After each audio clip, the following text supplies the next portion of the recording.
What is this? না জেনে কেন পোস্ট করেন আপনারা? সাহস অনেক বেড়ে গেছে সবার। One women show, you understand? You understand? One women show. কিছু না বলতে বলতে না বলতে বলতে চুপ থাকতে সাহস বেড়ে গেছে। ফালতু কোথাকার। আমি নাকি ফেক মালিক? তোর মতো ফেক মালিক? কিছু বলি না বলে কি সাহস বেড়ে গেছে সবার? যেমন চাই তাই বলতে পারবেন আমাকে? রস্যা রস্যা ভিডিও করে ফেসবুকে ভাইরাল হওয়া লাগে নাই। দিন রাত নাই, খাওয়া নাই, কাজ নাই, একটা ব্র্যান্ড নিউ কাজ করি।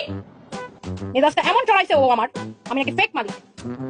আমার 15টা শাড়ি দরকার। আমি সেই জায়গায় আছি যে কোনো ব্র্যান্ডে গেলে পুরো শোরুম আমাকে খালি করে দেয়। যাবো পরে আপনি পরে যাতে একটা ট্যাগ দিবেন আমাদেরকে, আর সেটার জন্য আপনাকে পেমেন্ট করবো। ঠিক ড্রেসটা বিক্রি হবে সেটা কমিশন দিব আপনাকে। কোন জায়গা থেকে আসছো? হ্যাঁ, ওই কি যেন মডেলিং ফডেলিং কইরা র‍্যাম্পে র‍্যাম্পে হাইটটা, হ্যাঁ, কোথা থেকে কই আসছো সারা ইন্ডাস্ট্রি সবাই জানে। হ্যাঁ, কত কত কত বেড়ার সাথে ডলাডলি করা লাগছে সারা ইন্ডাস্ট্রি সবাই জানে। তো আমার মুখ খোলায় না। হ্যাঁ, কত বেড়ার সাথে এরকম টিকানো লাগে। হ্যাঁ, কত বেড়ার শরীরের মধ্যে হাত রেখা কি করে ছবি তোলা লাগে, ঢং করা লাগে, ঢং করা লাগে, সবাই জানে। হ্যাঁ, সবকিছুর বিচার হবে, জাস্ট এটা মাথায় রাখবেন এবং সেটা দেখে যাবো ইনশাআল্লাহ।